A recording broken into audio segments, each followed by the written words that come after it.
Ethan had only lived in the house for 3 days when he first heard it. Breathing. At first, he thought it was the wind pushing through the vents. The house was older than any house he had ever lived in. The wooden floors creaked when you walked, and the walls had thin cracks running through the faded paint like spider webs. But wind didn't breathe. That night, Ethan lay in bed staring at the ceiling while the sound came again. In. A long, slow inhale. Out. A quiet, dragging exhale. He sat up quickly. "Hello," he called. The breathing stopped. Silence filled the room so thick it felt like someone had stuffed cotton in his ears. Ethan rubbed his face and laughed nervously. Just the house settling, he whispered to himself. He laid back down. In. His eyes snapped open. Out. This time it was louder.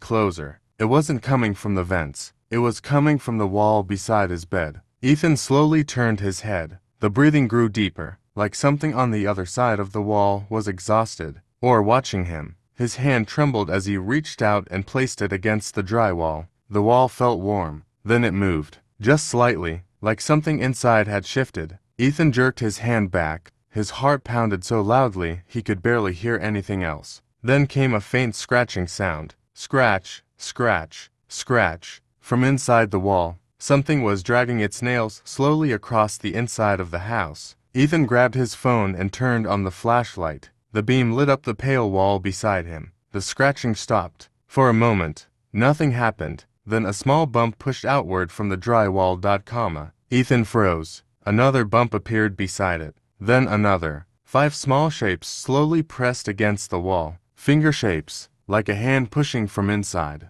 The drywall stretched slightly as the fingers moved, crawling, sliding along the inside of the wall toward him. Ethan scrambled backward off the bed. What the? The hand pressed harder. The paint cracked. A thin line split open with a soft pop, and through the crack, a dark eye stared back at him. It blinked. Ethan screamed and ran out of the room, slamming the door behind him. His chest burned as he ran down the hallway and grabbed the front door handle. Locked. His hands shook as he twisted it open. The cold night air rushed over him as he ran outside onto the lawn. He didn't stop until he reached the street. Panting, he turned back toward the house. The lights were still on in his bedroom window. Then the curtains slowly moved.